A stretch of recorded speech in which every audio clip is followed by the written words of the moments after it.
Family. We all have one in different shapes and forms, right? And here's an indisputable truth about all families, and that is this.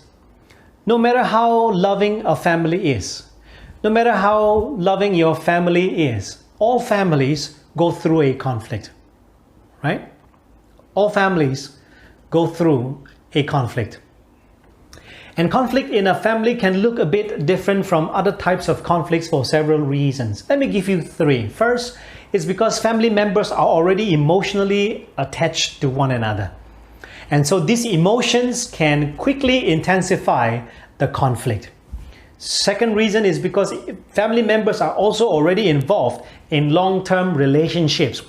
And they often interact with each other on a daily basis. They see each other on a daily basis, and I tell you that in itself can already be a potential platform for conflict, isn't it? I believe some of you are already experiencing that, especially during this circuit breaker period with your spouse, children, parents, and siblings. Third is because families often have their own set of rules and principles and value systems in dealing with family situations and family conflicts. And that in itself can make it difficult for outsiders to come and interfere and to help whenever there is a need.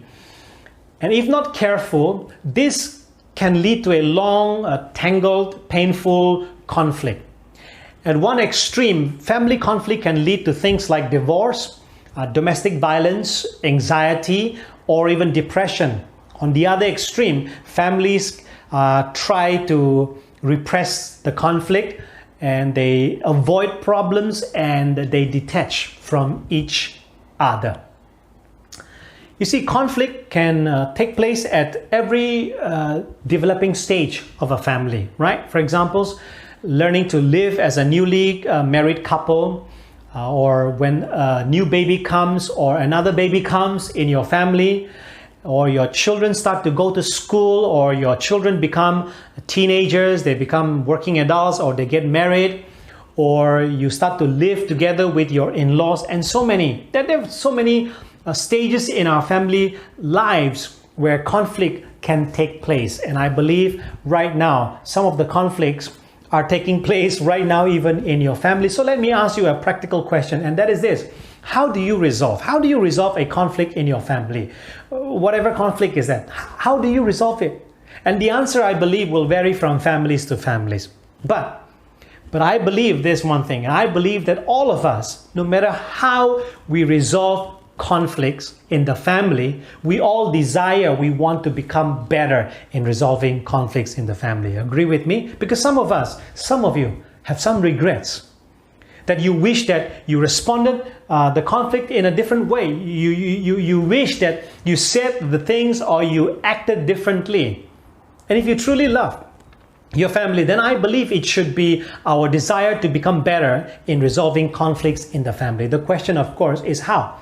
The question is, how do you become better in resolving conflicts so that you don't have to go through what you went through? You don't have to repeat all over again, so that you don't have to go through what other families go through. You don't have to go through what your colleagues, what your relatives, or what your friends' families went through. So let me ask you, based on that, let me ask you to do one thing. And that is this. I want you to think of a conflict in your family.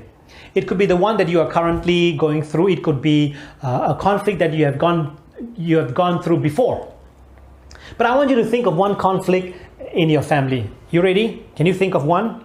Think of one conflict that you are going through right now, or you had it before. All right. So now you have that in mind. Let me ask you this question. That conflict that you are thinking of, what do you think? What do you think was the root cause of that conflict? And let's be honest. Let's be honest in answering that question, okay? What do you think was the root cause of that conflict? And I believe if we are honest here, all right, we would say the root cause, of course, is the other person, right? I mean, it's because of the other person, of what he said, what she said, what she did, what she said. That was the reason. In other words, it's like you were upset, you were angry, and you got into conflict because of the other person, what he said or what she said was not good, not right, it was disrespectful, it was offensive, it was hurtful. That is the root cause, right? Because if not, there wouldn't be any conflict at all to begin with. Almost every time, it seems almost every time, the root cause seems to be the other person, right? Because of what she said, what she did, and all those, almost every time, the root cause seems to be the other person. Now, that may be true. Really, I don't doubt that. Sometimes that may be true. But today, we are not talking about that. We are not talking about who is at fault. Today I'd like to simply share with you this idea, and that is this, that there is only one fundamental reason. There's only one root cause of all conflicts, and especially the ones in the family. And I'm sorry to say that it's not what you and I think it is, which is what? The other person. The other person. It's much deeper, it's much more complicated than that. In fact, some of you may struggle to come with terms to what I'm about to share. But hey, don't get personal with me, okay? Because this idea that I'm about to share is not mine. It is someone else. And if you are a Jesus follower and then you and I should actually take this seriously. You know why? Because it is none other than James, the brother of Jesus. James, the very brother of Jesus, who said it. But even if you're not a Jesus follower, I think you should still listen. I think you can still take it seriously and apply it in your life, in the conflicts that you go through in your family, because it's so practical. It's so practical. It may be helpful if you're honest, if you're sincere, and you apply. It may really help you. It may really change the conflict in your family. It may really change your whole family dynamic. And this is what James tells us. He goes straight forward to the point and he asks, do you know where your fights and your arguments come from? You can't be more straightforward than that, right? Now, understand this, that James wasn't talking about conflicts in the family. He was probably referring to the conflicts that was taking place in the churches. But the idea he shares here is so applicable to all the conflicts, and especially in the ones in the family. And so he says, by asking the people, do you know where your fights, where your arguments, you know where they come from? In other words, do you know the fundamental reason? Do you know the root cause of why and where your fight, your argument, your conflict comes from? Your root cause. Are you ready? This is what he tells us. They come from the selfish desires that war within you. They come from the selfish desires that war within you. The fundamental reason, the root cause of all conflict is your selfish desires that war within you. The root cause of all conflict with your spouse, children, parents, siblings is you. It's not them. It's not them. It's not them. But wait. Imagine, what if a husband, for example, what if a husband comes to you, to me, and complains that his wife does not submit to his God-given authority in the family? And because of that, he's unable to love her as he should.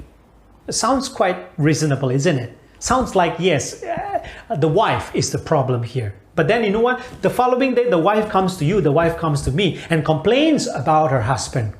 And she says that, well, you know, the husband does not love her as Christ loved the church. And because of that, she's unable to what? Submit to her husband as she should. What's happening here? What's the focus here? It's obvious, isn't it? The focus here is the other person. She's not doing it. If only she does that. He's not doing that. If only he does that. We blame. We start to blame. It's easy to blame, come on, right? But you know the truth. Blaming doesn't help. Blaming doesn't help, does it? It only keeps the focus off you. Blaming only keeps the root cause off you, which is me. So you see, we say it's her, but James says, no, it's you. We say, no, James, it's him. And James said, no, it's you. It's your selfish desires within you that you want to receive from the other person. Yes, you are the root cause. You are the root cause of your conflict. You. All right, James, all right.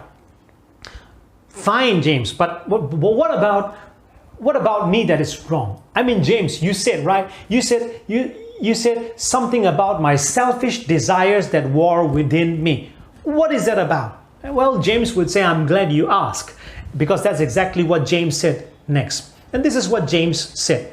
You want things. There are some things that you want. Let me put it another way. James is basically saying this. Listen to this. There is something you want in every conflict. That you go through with your family members, there is always this something that you want from them. And I tell you, for example, your wife, you may want your wife to submit to you as the head of the family. You may want your children to respect you and obey whatever you tell them. You may want your husband to love you in the same way you were while you were dating. You may want your children to behave in certain ways. You may want your parents to understand you, to hear you out. And James says that the problem is you want those things, but you do not get them. You want them. You want things, but you do not have them.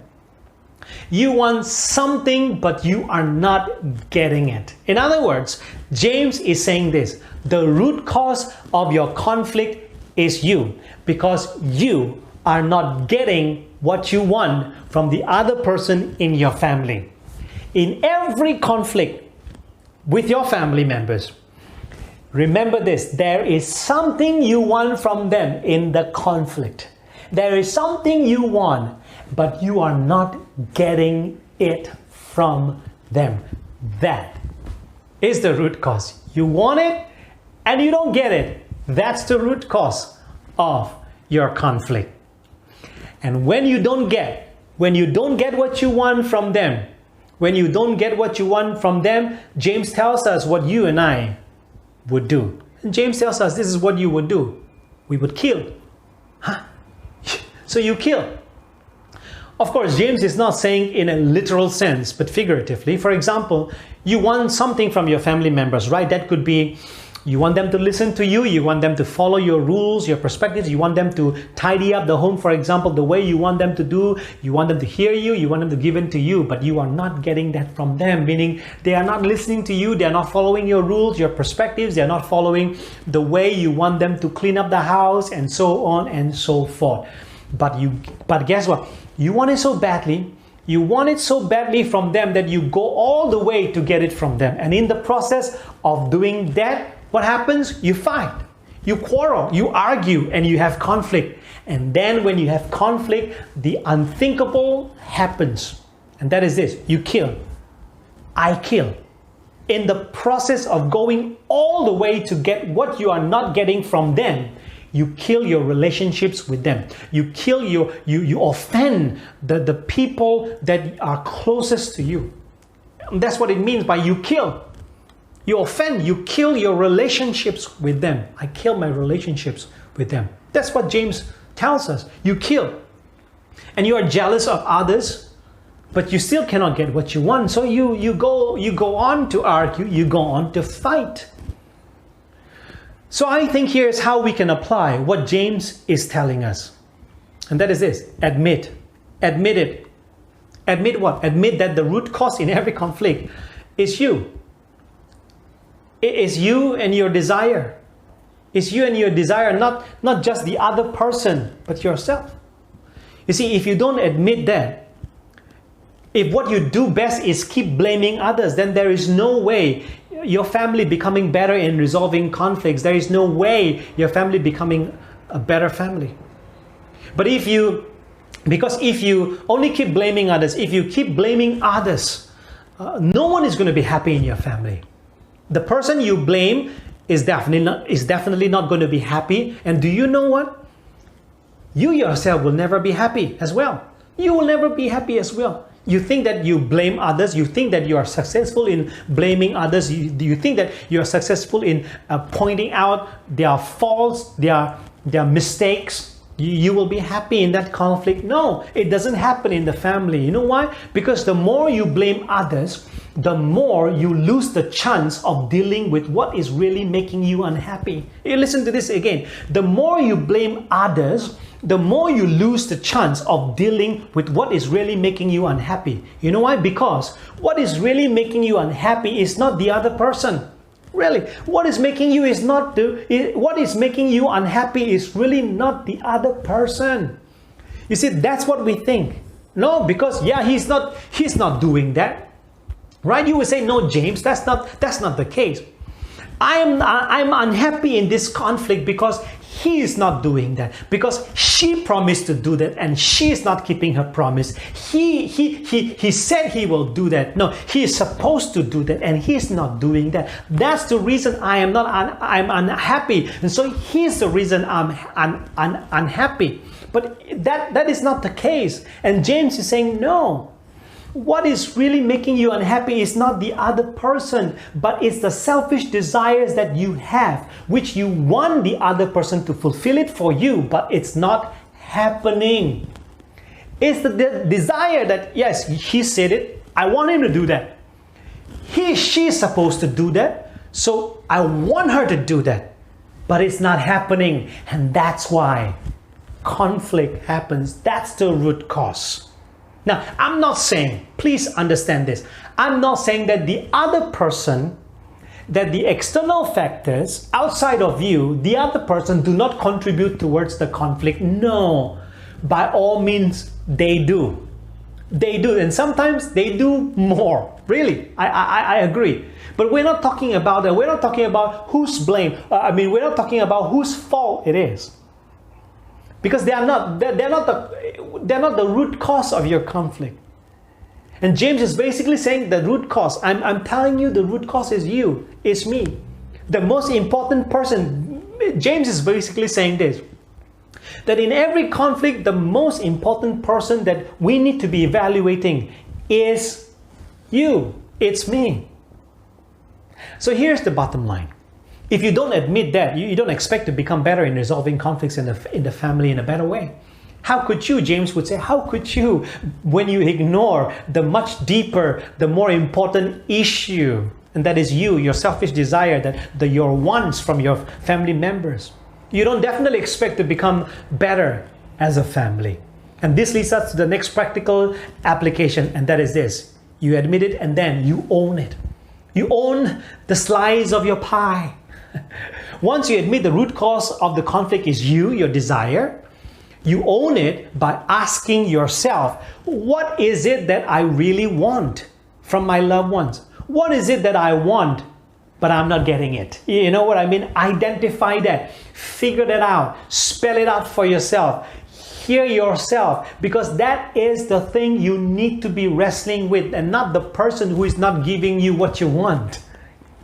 So, ask what you really want in the conflict and spell that out for yourself. Say to yourself, just talk to yourself. Okay, what do I want? What do I really want that I'm not getting? All right, okay. So that is what I really want. I want him to respect me. I want her to respect me. Okay, so that's what I really want. Okay, I want an apology from him because he offended me. That's what I really want. All right, he said he would do it and he's supposed to do it, and that's what I want him to do it. I want him to do that. All right, so that's what I want from him. I want him to obey. I want him to listen to me. I want him to listen to my advice. All right, so that's what I want, but I'm not getting it. All right, so that's what I want. That's what I want, but I'm not getting it. And because I'm not getting it, I'm so angry, I'm irritated, I'm upset, I feel betrayed, I feel kind of, taken for granted. So I argue, I fight, and I get in conflict with him, with her. So own that part of the conflict. And that's so critical, because your part is the root cause of the conflict. Own that part. Next time when there is a conflict, own it by acknowledging that. Just pause and say that, all right, okay, it may be that he said he would do it, and and he's not doing it, she's not doing it, but just pause and acknowledge it. Wait. Yes, part of the problem here is because I want something out of you, out of him, and I'm trying very hard to get from him, and I'm not getting from him, and so that's how I'm contributing to the conflict. Own the part. Acknowledge it, that yes, part of the problem, it may be 5%, it may be 10%, it may be 50%. Own the slice of your pie and say that yes, this is how I'm contributing, because yes, I want something from him and I'm not getting it. I'm trying very hard to get it, and that's how I'm contributing. Just imagine, church, brothers and sisters, friends, imagine if all of us, if all of you begin to have that attitude and that posture. Imagine what that would do in the way we resolve our conflicts, in the way we change the family dynamics. I mean, just imagine, what would that do for us? What would that do for you and me, for our families? But well, some of you may be thinking that what if what I want from my family members is nothing wrong, right? That is not something out of my selfish desires. And for example, what if what I want from my spouse is to be faithful in our marriage? Well, yeah, that's nothing wrong, right? What if what I want from my children is to be hardworking, truthful, God-fearing, and loving to neighbors, to others? I mean, nothing wrong in that. What if what I want from my parents is to be kind, loving, understanding, to set good examples for the children, for us to follow? Nothing wrong in that, right? But then I still don't get from them. Then how do I go about? What is wrong in that situation for me to want? What? I mean, basically we ask James, so James, what is wrong in that? When what I want badly, and I ask my family members to give what I want, and what I want is actually good, is actually right, is actually good even for them, for my family members. What is wrong? What is wrong? Why am I not getting it? Why shouldn't I get what I want when they are good stuff? When it's good for me, when it's good for them, when it's good for the family, right? And this is what James has to say to us. And the reason is, this is the reason. You do not get what you want because you do not ask God. It's like, oh, all right. So James is basically saying, yes, there are some things that are good. Yes. It's nothing bad to receive, nothing bad to get what you want from them. But sometimes you do not get what you want because you do not ask God. What? I don't get all these basic virtues, all these good things from my family members because I didn't ask God? Yes.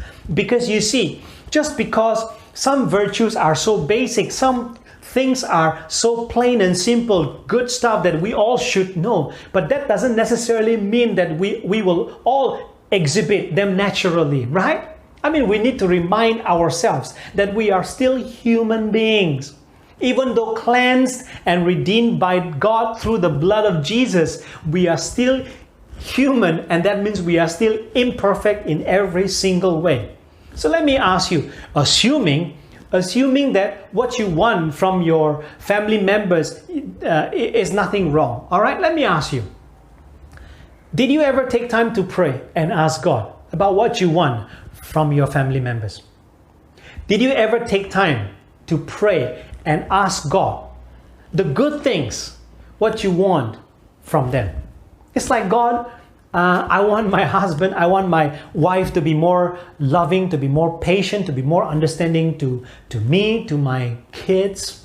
It's like, God, I want my children to overcome those bad habits. I want my children, God, I want my children to avoid bad company. I want my parents, God, to trust in me. I want them to hear me out. Did you pray? Did you take time to pray about what you want from your loved ones? And we are talking about the good stuff here. If you haven't, you should consider doing that. Spend time, more time if needed be, to pray and ask God. For you never know, because that may change your whole situation in your family conflict.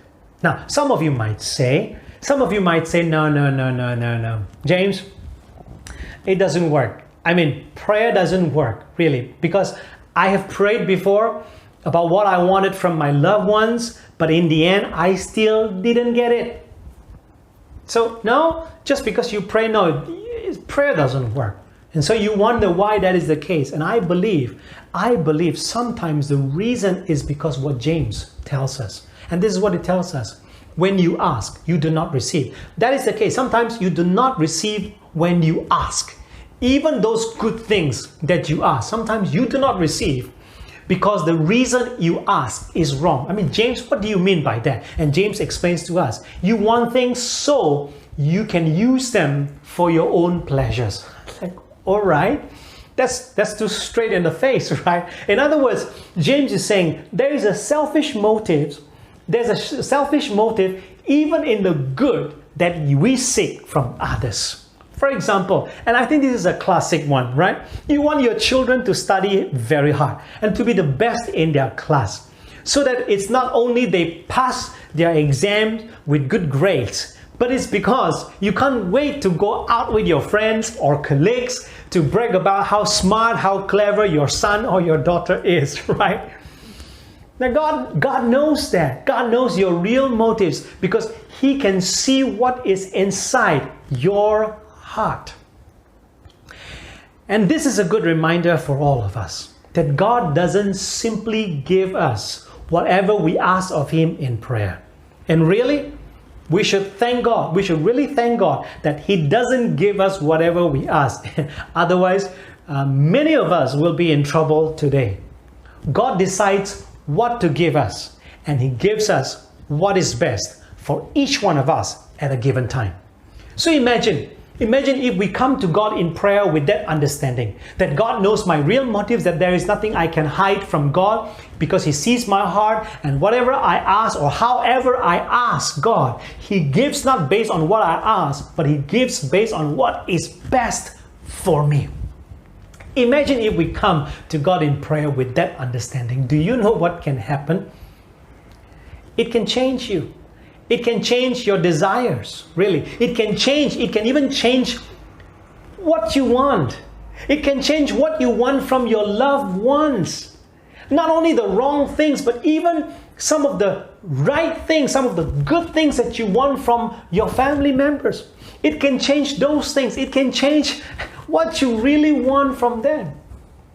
Because sometimes the truth is this. It has more to do with your wants and your expectations in a conflict. It has more to do with you than the other person you are in conflict with.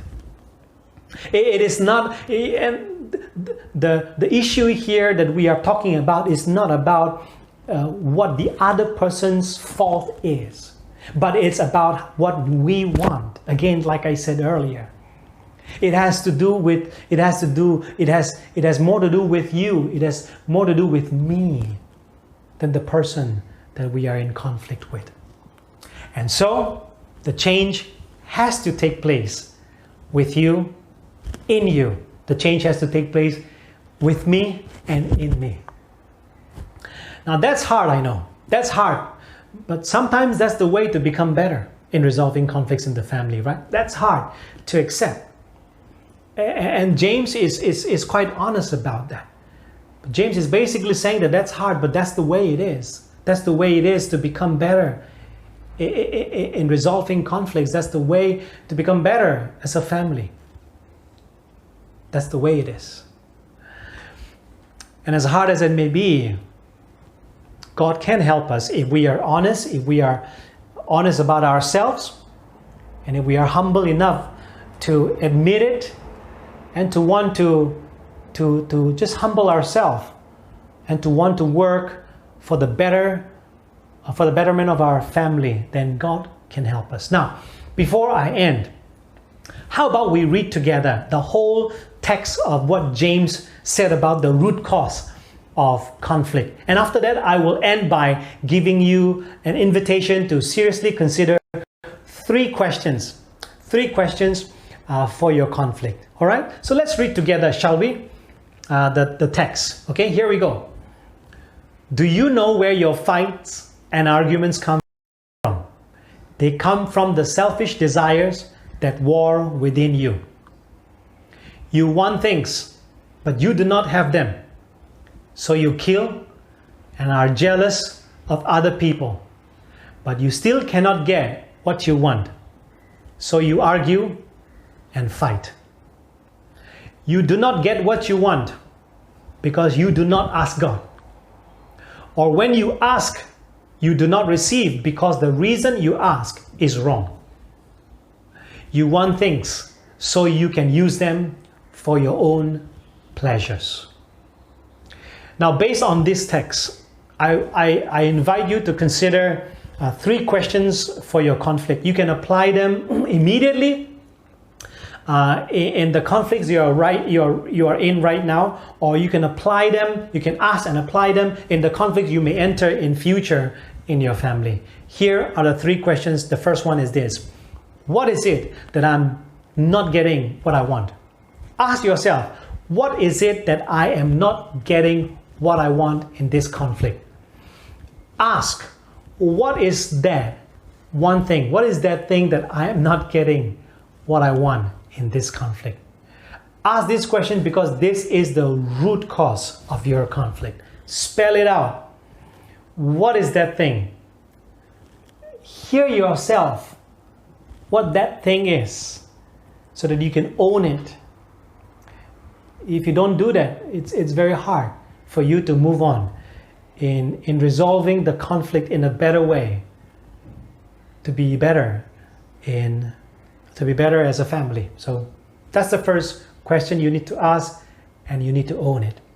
Second is this, a follow-up of the first question. Have I asked God about what I want, right? You need to know, you need to identify, you need to own the part that, yes, this is what I want. And after that, okay, have I asked God about what I want?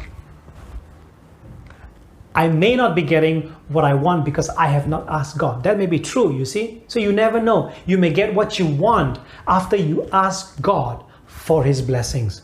So you must ask if you haven't.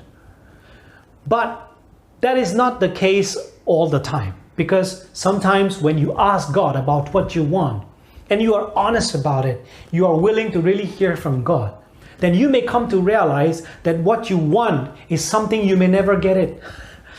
I know that sounds quite crazy, isn't it? But that's the reality. Sometimes you may come to realize when you pray, when you ask God about what you want, you may come to realize that what you want, what you really want, is something actually you may never get it. Although they may be good, some of them may be good things. You may come to realize, so in other words, you may come to realize that actually there is something about you that God wants to change you from the inside out. And that's why God may not give you, even though what you want from them is a good thing. It's not selfish thing. But because God wants to change you, God wants to work a deeper work in you, and so He doesn't give you even when you ask. And of course, sometimes He doesn't give you because you ask with selfish motives. But you see, you will never know what is the situation. You will never know which is the option if you don't ask God at all in the first place. If you don't spend time listening to God, to what He has to show to you. So, have you asked God about what you want? Make sure you ask God. Make sure you wrestle with God. Make sure you hear from God, and you will know. Because that is what will lead us to the next question. And that is this: what do I need to change about me? Because after you have asked God, after you have wrestled with God about what you want, God will reveal to you something, really. And that's why you must ask this question: what do I need to change about me? Don't talk about the other person. Again, the focus here is not the other person. The focus here is you. The focus here is me. So what do I need to change about me? And you got to be honest. You got to be truthful. You got to be critical about yourself. Don't be just critical about the other person. Be critical about yourself. And whatever God reveals to you, whatever God reveals to you to do, go ahead and do it. Go ahead and change it. Whatever changes need to be changed. It may be your posture. It may be your expectation. You got to change. Because there are some expectations, there are some things that you may want, and you want the other persons to fulfill it in you, but they may never be able to fulfill it for you. Only God can fulfill it for you. So you got to change your expectation from them, and you got to transfer. You got to redirect your expectation to God, because He can, and He will fulfill that desire. So change your posture, change the attitude, change your expectation, whatever, as God leads you, as God reveals to you, you must change. You must be willing to change. And you will surely see a change, a good change in your conflict situation. So, next time when you run into a conflict with your family members or the one that you may be currently in, consider and apply these 3 questions. What is it that I'm not getting what I want? Have I asked God about what I want? And what do I need to change about me? So my dear brothers and sisters, my friends, I pray that by considering and applying these 3 questions, you and I will become better in resolving conflicts in the family. That you and I will become better as a family, a better family. Because that's what we all desire. That's what we all aspire for our families, don't we? Yes, we all do. So God bless you, and God bless your family, that your family will become better as you choose to resolve conflicts in a better way by considering these 3 questions in your life and in the life of your families. God bless you. Amen. And now, may I invite all of us to stand once again and sing this song called Lord, I Need You, as a corporate response to the message that we just heard. This song acknowledges that, that we need God, and I think it is so appropriate that in the conflict that we go through with our families, that we really need God, that we may consider these 3 questions and apply them. But at the end of the day, we must acknowledge that, right? That we need God. We need God's enabling. We need God's grace to help us to apply them and to be able to go through and to resolve in a better way so that our family can be better families. So shall we all rise and sing together corporately as a way of prayer and as a way of seeking God to ask Him to come and help us. Let us come. Let us rise and sing together.